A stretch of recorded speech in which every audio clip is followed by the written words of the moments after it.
Saludos amigos, 29 de diciembre de 2024. Ahora ya sí, ahora ya queda poco. Mal será que no tengamos una gran noticia de aquí a que termine el año, ¿no? Bueno, todo es posible. Fíjense que en la última hora, Aliyev, el presidente de Azerbaiyán, ha exigido públicamente a Rusia que se disculpe, que reconozca que derribaron ellos el avión con un misil tierra-aire y que se hagan cargo, es decir, que indemnicen todos los gastos derivados del siniestro aéreo en cuestión, es decir, dan por hecho al 100% que fue derribado por un misil ruso, pero claro, es un poco extraño a nivel diplomático. Se supone que Azerbaiyán y Rusia tienen excelentes relaciones. El propio Putin ha sido muy cuidadoso, digamos, a la hora de, dar las condolencias acerca de las víctimas, lamentar lo sucedido, etcétera, etcétera. Y lo más lógico sería que hubiese una comunicación interna entre ambos estados a la hora de comentar, bueno, pues ocurre esto, háganse ustedes cargo, antes de llevar a cabo una declaración pública. Insistimos que diplomáticamente la verdad es que es una auténtica bofetada. Es una auténtica bofetada, pues da a entender que los rusos no quieren hacerse cargo. ¿Habrá ocurrido esto? ¿Habrá ocurrido que ya se produjo ese diálogo interno y que, por lo tanto, los rusos no han querido hacerse cargo? Vaya usted a saber. No lo sabemos. Lo que sí sabemos es que Azerbaiyán tiene excelentes relaciones con Israel y que las relaciones entre Rusia e Israel ya hace mucho tiempo que están lejos de ser buenas, o al menos de ser lo que eran, lo que habían sido antaño.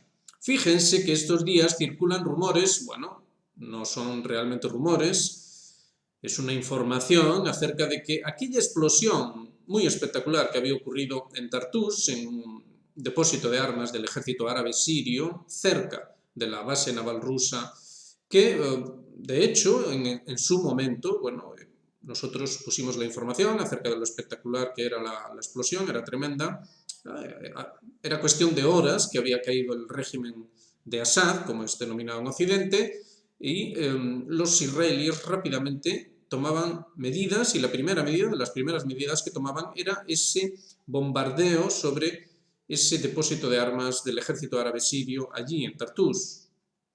Se reportó un seísmo de 4 en la escala de Richter, pero ahora la información nueva que aparece es una información supuestamente tomada en Chipre acerca de un pico de radiación. Esto, si recuerdan, también aquí cubrimos en su día el desastre que produjo también el bombardeo por parte de los rusos de un depósito de armas en Khmelnytsky, en Ucrania, donde se, de hecho, almacenaban aquellas municiones que habían levantado polémica en su momento, de uranio empobrecido, plutonio empobrecido, es decir, de baja radiactividad, municiones perforantes, pero radiactivas, muy polémicas en su día. Actualmente ya vivimos en la época del cachondeo nuclear, con lo cual ya no pasa nada, eso ya es más sano que una manzana, no pasa nada, pero en aquel momento recordarán que también dábamos aquí noticia de las medidas de niveles de radiación y eran sorprendentemente elevados, es decir, hubo ahí un pico. ¿Habrá ocurrido esto o la otra cosa que se especula? ¿Utilizó Israel en esa explosión un arma nuclear táctica? Recuerden que aquí también llamamos la atención en su día acerca de Israel utilizando armas nucleares tácticas. Recuerdan aquel rumor según el cual supuestamente los rusos derribaron un F-35 con armas nucleares a bordo, tácticas, que iban a ser utilizadas contra Irán. Nunca se dieron pruebas acerca de esto, todo se quedó en un rumor que hasta donde sabemos empezó por Pepe Escobar, el famoso analista internacional geopolítico, pero que nunca llegó a esclarecerse del todo. Nosotros aquí sospechamos en su momento de que lo que realmente se buscaba con esto era normalizar el uso de armas nucleares tácticas. Y ahora vuelve este detalle. Insistimos, es la conexión entre el colapso de Siria y las excelentes relaciones entre Israel y Azerbaiyán y las no tan excelentes, de hecho muy deterioradas, relaciones entre Israel y Rusia. Veremos si esto tiene que ver con otra noticia que también acaba de salir, y es que supuestamente las nuevas autoridades sirias, así es como las llaman, todo para mayor gloria del señor este de la barba tan cuidada, que ahora ya resulta que sí lleva corbata y que además se ha cambiado de nombre, pero que bueno, que tenía un pasado complicado. Esas nuevas autoridades sirias, perdón, esas nuevas autoridades sirias dicen que no desean que los rusos se vayan, que Rusia de hecho es un socio estratégico. Tienen intereses estratégicos comunes. Bomba nuclear táctica, rumores acerca de ello,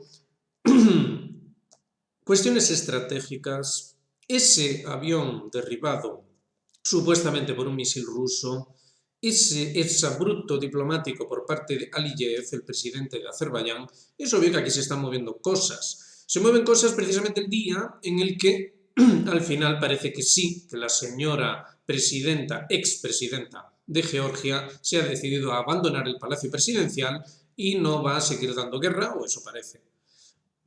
Recuerden que esta señora dijo que no reconocía las elecciones parlamentarias, ni mucho menos las que se produjeron después, en las cuales se elegía, los electores elegían al presidente de Georgia. Entonces, digamos que todo ocurre en las inmediaciones de esa zona tan estratégica, con lo cual, obviamente, hay que atar cabos y sacar conclusiones.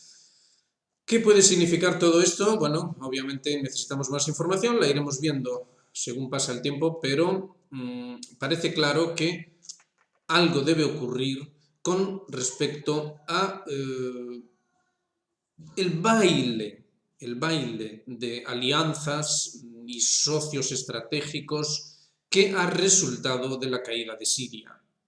Es verdad que la caída de Siria no tiene por qué significar un gran problema para Rusia, pero sí puede significarlo si el baile, digamos, de socios estratégicos acaba derivando hacia, bueno, digamos que posiciones que a Rusia quizá no le convengan tanto. Y ahí estaría todo el juego.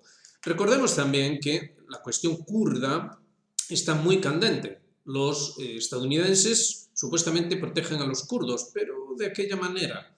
Es decir, no quieren decirlo abiertamente, pero lo que realmente protegen son los pozos petrolíferos, es decir, los intereses que de verdad les hacen estar ahí a los estadounidenses. Si están ahí es precisamente para poder robar a placer los recursos sirios. Llevan haciéndolo todos estos años desde que empezó la agresión a Siria en su día. El nuevo gobierno, por lo demás, no dice nada, básicamente no dice nada, es de casa. Y se han especulado varias cosas. En Red Voltaire han dicho que quizá Estados Unidos lo que vaya a hacer es otro Kurdistán, otro más. A los turcos no les ha hecho ni pizca de gracia, pero los estadounidenses ya han marcado, digamos, territorio, nunca mejor dicho, amenazándoles con sanciones. Así que las cosas están muy tirantes a todos los niveles y desde luego se está reorganizando el juego de influencias en la región. Eso es difícilmente discutible.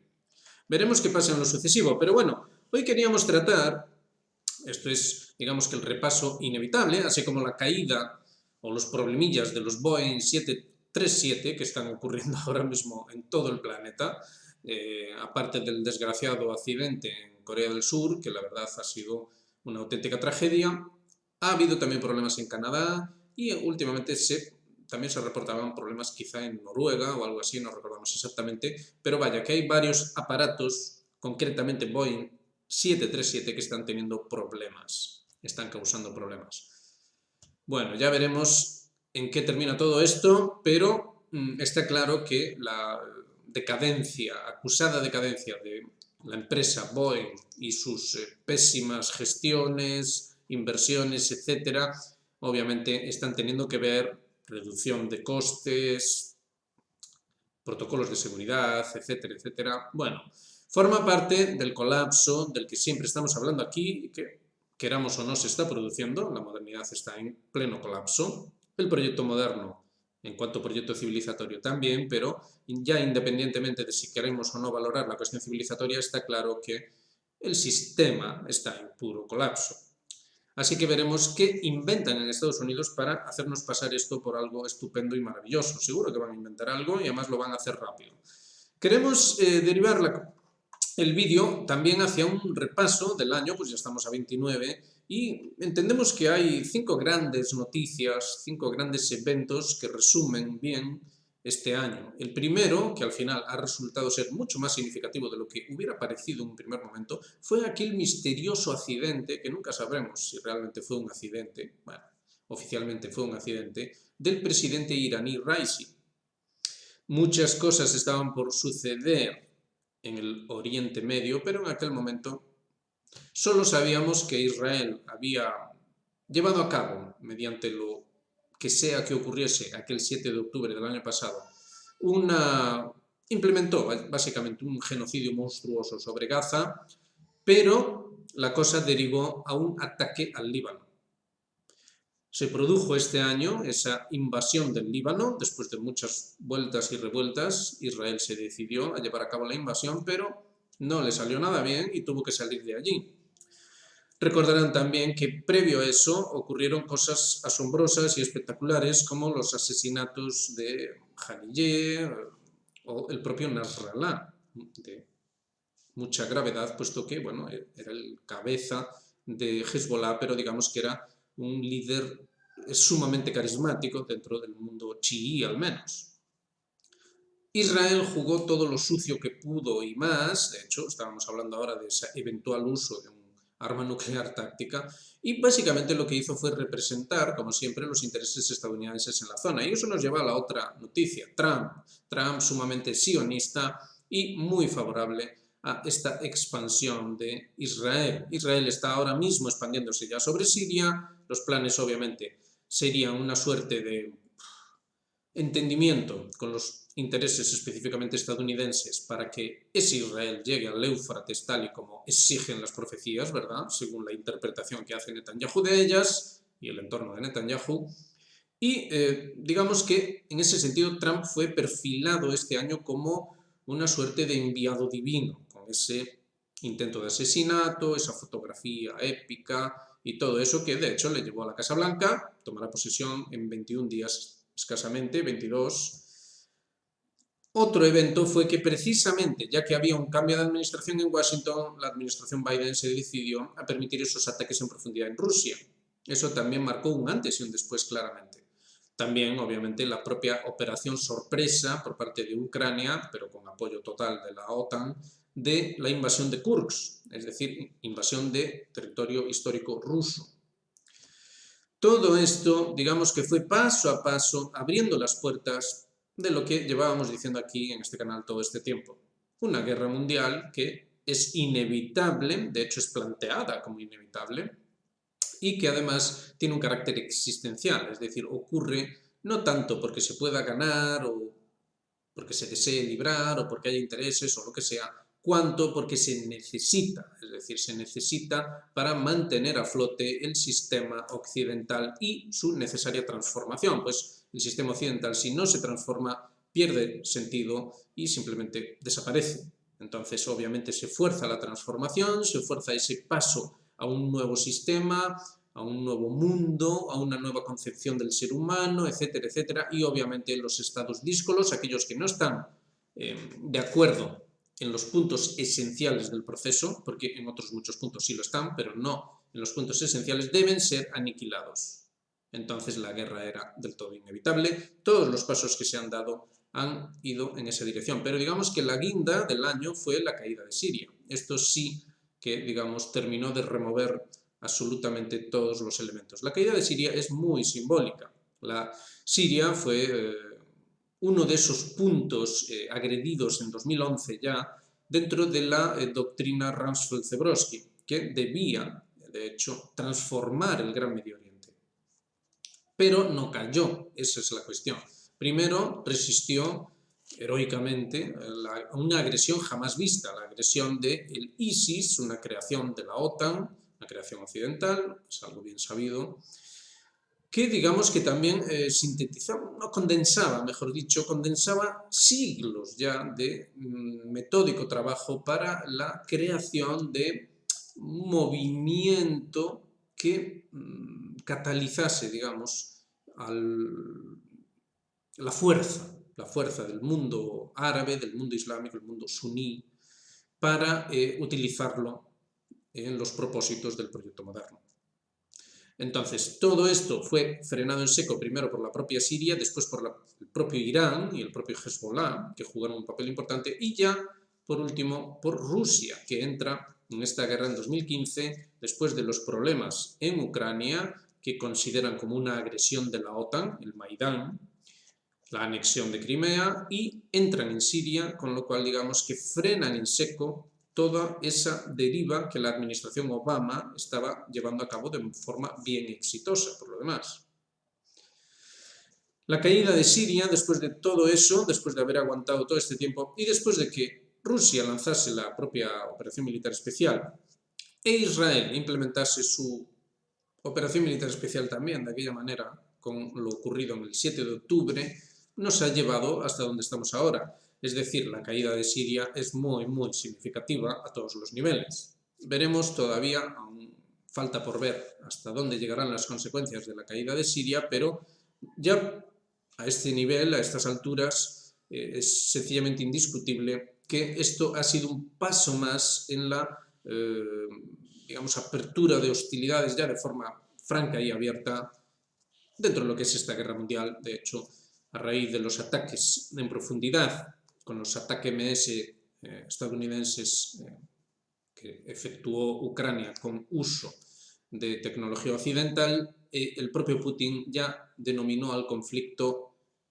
global. Se han producido también muchas cosas importantes este año, bueno, han sido tantas que sería imposible decirlas, pero algunas que sí entendemos que deben destacarse serían los acuerdos estratégicos integrales. Los acuerdos estratégicos integrales que, de hecho, el que firmarán Rusia e Irán en breve, habría que preguntarse hasta qué punto ese avión derribado, este exabrupto diplomático por parte de Aliyev, la caída de Siria, el nerviosismo en Turquía, etcétera, etcétera, no están tratando de condicionar la firma de ese acuerdo entre Rusia e Irán. Es algo que hay que tener en consideración. La cuestión es muy compleja. Los kurdos preocupan mucho a los turcos, pero digamos que por parte de Azerbaiyán hay mucha preocupación también con Irán, la influencia que tiene Irán y esa confrontación con Israel, un Israel que se acerca cada vez más a la propia frontera iraní, se va acercando al Éufrates para obviamente tener más facilidad de ataque o como mínimo de influencia sobre Irán, para poder contener, que es como lo dicen, ¿no? Hay que contener a Rusia, hay que contener a Irán. Entonces, digamos que todo esto es lo que hay que tener en consideración y ahí los acuerdos estratégicos integrales no solo fueron estos, fueron también entre Rusia y China. El acercamiento durante 2024 ha sido espectacular y entre Rusia y Corea del Norte, que de hecho ha llevado a este otro extraño episodio de supuestos contingentes de soldados norcoreanos en Kursk. No hay nada oficial al respecto, es una suposición, así como equipamiento, tampoco no hay nada oficial al respecto, simplemente digamos que ni sí ni no, ni mucho ni poco, dijeron los rusos y también los norcoreanos. Digamos que dijeron que están en su derecho, pero no confirmaron si lo han hecho de verdad o no. Así que esto es básicamente la situación general y nosotros entendemos que es necesario darle otro tipo de enfoque también. Digamos que todo esto que hemos dicho hasta aquí es la cuestión más geopolítica, pero entendemos que es necesario enfocar también esta otra cuestión. Y esto nos lleva a una película que ven ahí, El viejo roble, una película de Ken Loach del año anterior, el año 23. Y es una película muy, muy significativa para tratar esta otra cuestión. Hemos hablado del colapso de la modernidad, el colapso del proyecto moderno, los problemas en Europa, pero ¿realmente se entiende esto? Esta película es muy interesante, puesto que se supone que habla de esperanza, se supone que da al final un mensaje positivo, pero en realidad de lo que habla es de suicidio. En realidad de lo que habla es de un pueblo que no tiene futuro, y se dice abiertamente. De hecho, la película acaba sin ofrecer ninguna salida a la juventud local, ni tampoco a esos sirios refugiados que aparecen en el pueblo, un pueblo inglés, pueblo del norte de Inglaterra, vinculado a la minería, que todavía sigue viviendo de aquellos recuerdos. Esto es algo muy europeo, si lo piensan, y muy occidental. De hecho, la campaña de Donald Trump y toda su parafernalia está basada casi exclusivamente en esto, es decir, es ganarse el favor de la gente haciendo referencia al pasado glorioso, un pasado remoto que ya no existe, y sin tener en consideración cómo se supone que va a haber un futuro para los nuevos. La película en ese sentido es muy interesante. No ofrece futuro ni para unos ni para otros. Es una suerte de conformismo sentimentaloide, y esto es lo que nosotros entendemos que se está fomentando en Europa. Se nos ha planteado que la guerra con Rusia es inevitable, que no hay nada que hacer en ese sentido, es imposible evitarla. Esto ya no se admite debate a ese respecto, o sea, ya está todo clarísimo. Que obviamente es culpa de Rusia, claro que sí, pero que es inevitable. Es decir, no se puede hacer nada, no se puede hacer nada. Obviamente una guerra con Rusia no ofrece ningún futuro, no hay ninguna posibilidad, y esto se reconoce, pero de esa forma ambigua, no hay ninguna posibilidad de ganarla, y obviamente no ofrece ningún futuro. Tampoco se habla del desastre ucraniano, un país que de hecho veremos hasta qué punto va a poder subsistir como país, cosa que tampoco parece importarle a nadie. Los supuestos que apoyaban a Ucrania, bueno, pues no parece que eso les importe nada. Tampoco parece que a nadie le importe la supervivencia de los diferentes países europeos a estas alturas. Pero vaya, es llamativo una película que nos habla de, bueno, como en ese pueblo inglés, pues se recibe a los refugiados sirios, digamos que de una forma inapropiada, como ellos, bueno, tratan de adaptarse en la medida de lo posible y cómo juntos consiguen construir algo que después se viene abajo por culpa de esa gente, y la película se termina. Es decir, no hay ningún futuro ni para la juventud local, ni para los que vienen de fuera. No se plantea tampoco ninguna explicación en torno a por qué hay este tipo de rechazo, por qué no se hace nada al respecto. No hay nada de eso. Y entonces queríamos llegar a este punto de la conversación para hablar de lo que realmente hacemos en este canal. Es una cosa difícil de entender. Comprendemos eso, comprendemos que es difícil entender lo que planteamos en este canal.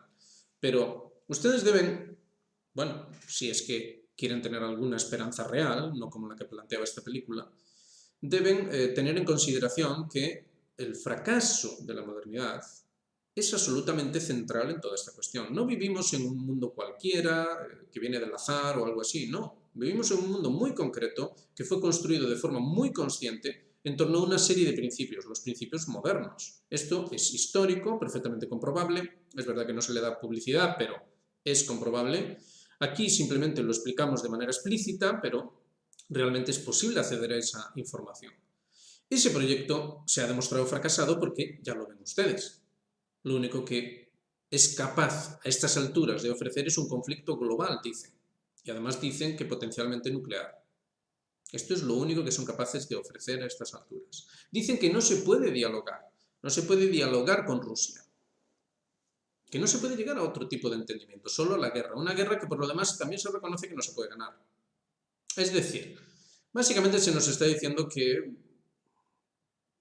todo pasaría por una suerte de suicidio colectivo o algo así, dejarlo así un poquillo en manos de la casualidad, a ver qué pasa, y a ver si suena la flauta y todo sale bien. Básicamente esta es la cuestión. Entonces, queremos llamar la atención acerca de nuestra propuesta, que aquí siempre estamos constantemente definiendo paso a paso, concepto a concepto. Básicamente se basa, en esencia, en tener en consideración que la realidad es algo más de lo que la modernidad nos ha dicho siempre.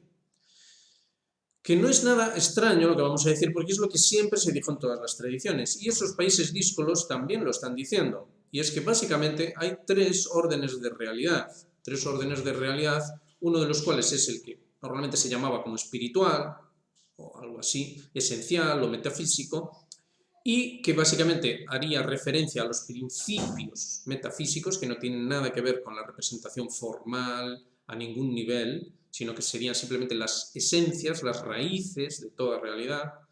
Un mundo intermedio, un mundo psíquico, el cual es sumamente importante, puesto que es ese mundo que no se percibe de manera a la que estamos acostumbrados en la modernidad, es decir, no es material, no es perceptible de esa manera, pero sí influye y tiene, de hecho,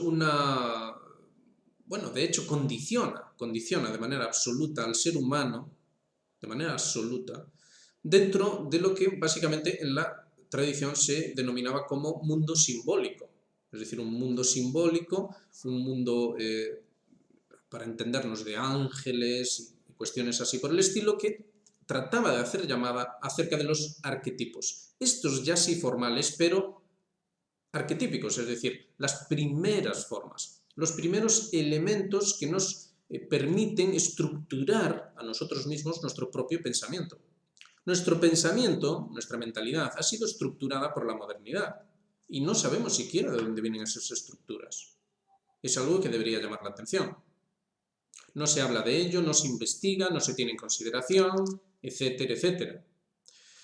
Nuestra mentalidad, la mentalidad que actualmente tenemos, está fundamentada en una serie de principios que venían de la tradición, pero se les cambió su cariz para adaptarlo a los principios de la modernidad.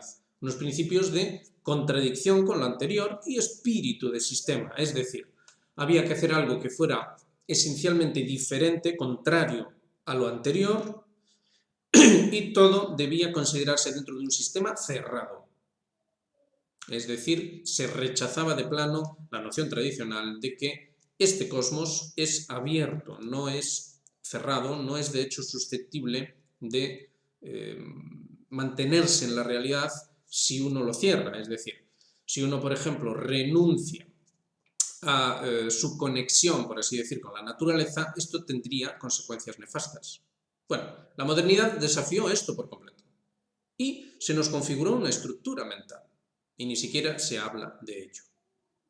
Entonces, esto precisamente era lo que se tenía muy en cuenta cuando se planteaban las cuestiones civilizatorias. La modernidad ha planteado una civilización, sí, pero la ha planteado sin hablarnos a nosotros, los supuestos ciudadanos, de nada de esto. No se tiene esto en consideración. Se habla de una serie de conceptos políticos, sociales, económicos, culturales, pero no se habla en absoluto de dónde vienen dichos arquetipos. Se da por sentado que son así y ya está. No se explica absolutamente nada. Teniendo esto en cuenta, hemos llegado a un punto en el que la modernidad ha mostrado sus cartas lo máximo que va a mostrarlas, de hecho, y es presentando sus valores.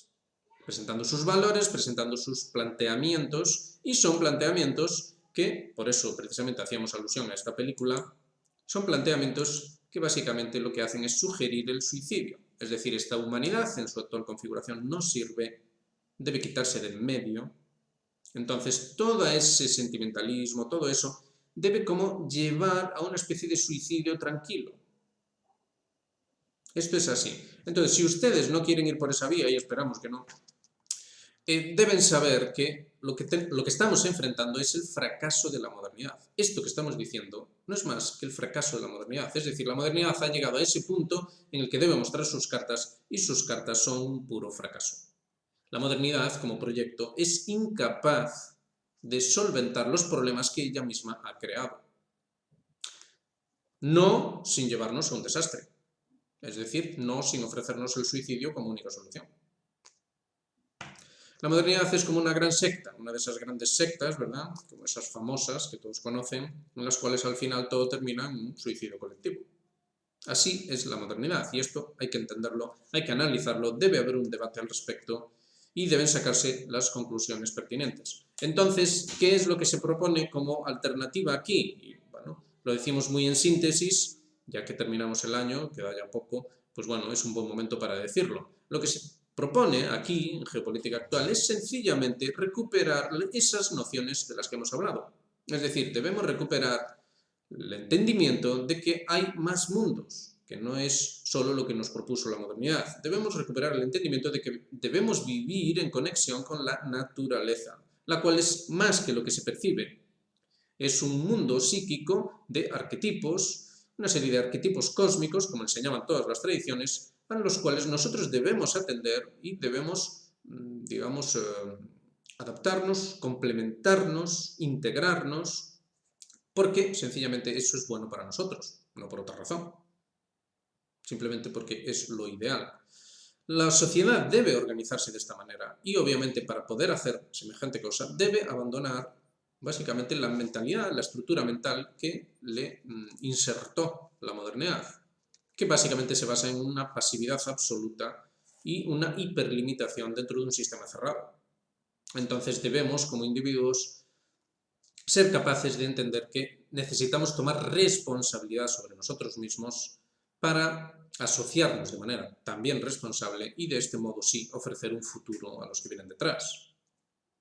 Es decir, algo más que puro suicidio, algo más que un sentimentalismo de acompañamiento al suicidio, que, insistimos, expresa estupendamente bien esta película, en ese sentido pueden verla si quieren, y bueno, saquen ustedes sus propias conclusiones. Nada más, solo queríamos hacer llamada acerca de esto. Si tienen curiosidad acerca de la cuestión civilizatoria, solo tienen que decirlo y dedicaremos más vídeos a ello.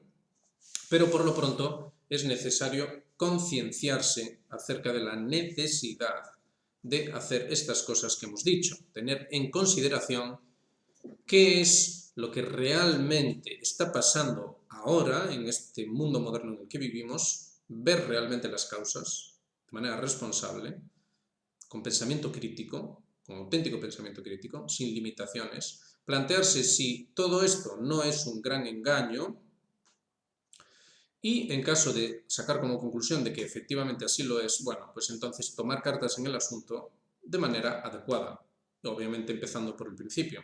Debemos ver si todo aquello que nos había propuesto la tradición en sus diferentes formas, diferentes civilizaciones, era después de todo algo que tenía sentido, que de hecho era necesario para la vida, y no seguir la tendencia moderna según la cual siempre se nos dijo y se sigue diciendo que toda tradición, toda civilización estaba equivocada y que aquello no era más que una cosa horrible, etcétera, etcétera.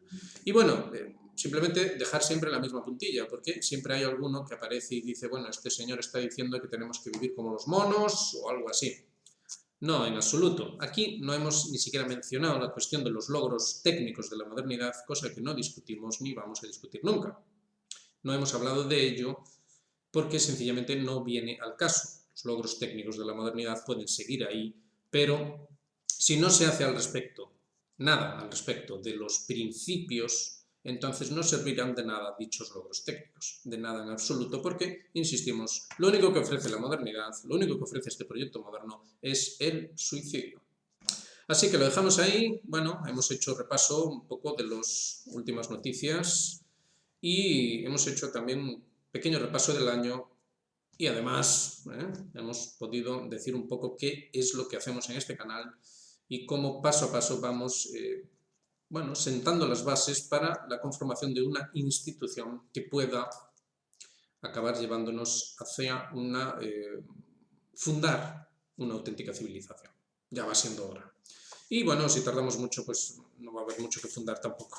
Pero en fin, feliz año si no nos vemos de aquí hasta allá, pero bueno, aún quedan 2 días, vayan ustedes a saber lo que puede pasar.